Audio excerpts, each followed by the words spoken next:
नहीं जाऊंगा। हे भगवान, मालिक ऐसा क्यों कर रहे हैं? क्यों हमें अलग कर रहे हैं? सेठ चांद को फिर से ले जाने लगता है। इस बार वो उसे मारता नहीं है, घर पहुंच के उसे गौशाला में बांध देता है। उसे फिर से सूखी घास खिलाई जाती है।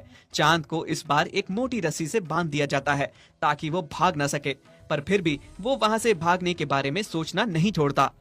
इस बार भागूंगा तो चांदनी और अपने बच्चों को लेकर कहीं दूर जाऊंगा ताकि फिर से हमें कोई अलग ना कर सके। वहीं दूसरी ओर चांदनी चांद के बिना बहुत उदास थी। उसके लिए चांद के बिना रहना एक एक दिन मुश्किल हो रहा था। उसने खाना पीना छोड़ दिया था। ये देखकर राम जी और लक्ष्मी बहुत दुखी हो रहे थे। देखिए ना जी, हमारी लक्ष्मी को अचानक से क्या हो गया है? अच्छी भली थी, अचानक से इतनी बीमार कैसे हो गई?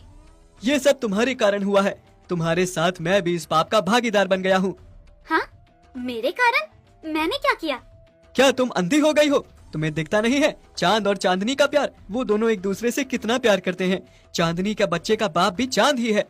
तभी चांद भाग भाग कर अपने परिवार के पास लौट आता है और हमने किसी के परिवार को तोड़ा है। इसका पाप तो हमें जरूर लगेगा। आप सही कह रहे हैं जी, मुझसे बहुत बड़ी भूल हो गई। पैसों के लालच में मैंने ये क्या कर दिया? आप कल ही जाकर सेठ को उसके पैसे वापस कर दीजिए और चांद को घर ले आइए।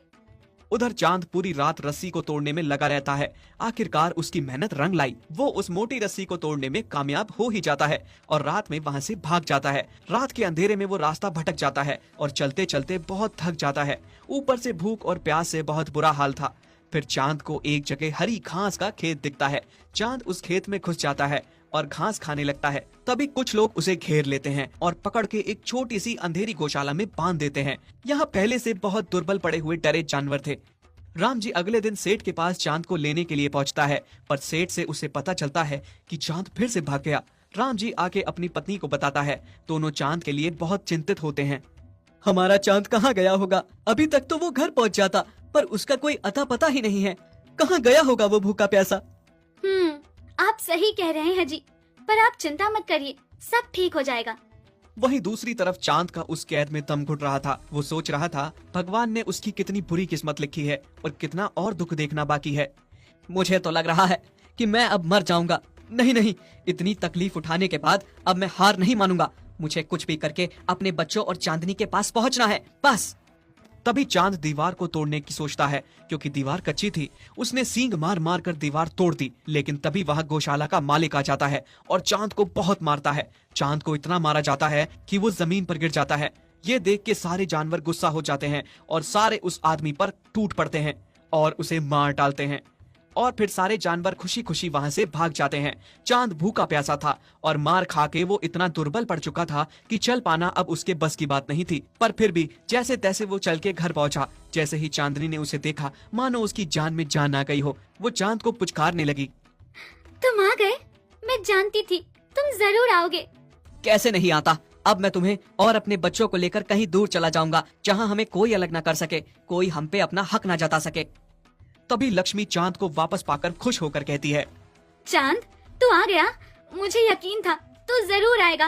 अजी सुनते हो, देखो तो कौन आया है। कौन आया है? हमारा चांद वापस लौट आया है। क्या चांद आ गया? तभी राम जी रोते रोते उसके सर पे हाथ फेरता है और कहता है, मुझे माफ कर दो चांद, मैं तुम दोनों का गुनहगार हूँ। मुझे कोई हक नहीं बनता कि किसी के परिवार को तोड़ूं, और मैंने ये पाप किया। मुझे बहुत पहले ही ये सब नहीं करना चाहिए था। अब मैं तुम्हें कहीं नहीं बेचूंगा चांद, हम सब साथ रहेंगे। चांदनी, मुझे लग रहा है कि मालिक और मालकिन अब समझ गए हैं। अब वो दोबारा ऐसा नहीं करेंगे। अब हमें भी इनको मौका देना चाहिए। हाँ, तुम सही कह रहे हो। और वैसे भी गलती भी तो इंसानों से ही होती है, और अंत भला तो सब भला।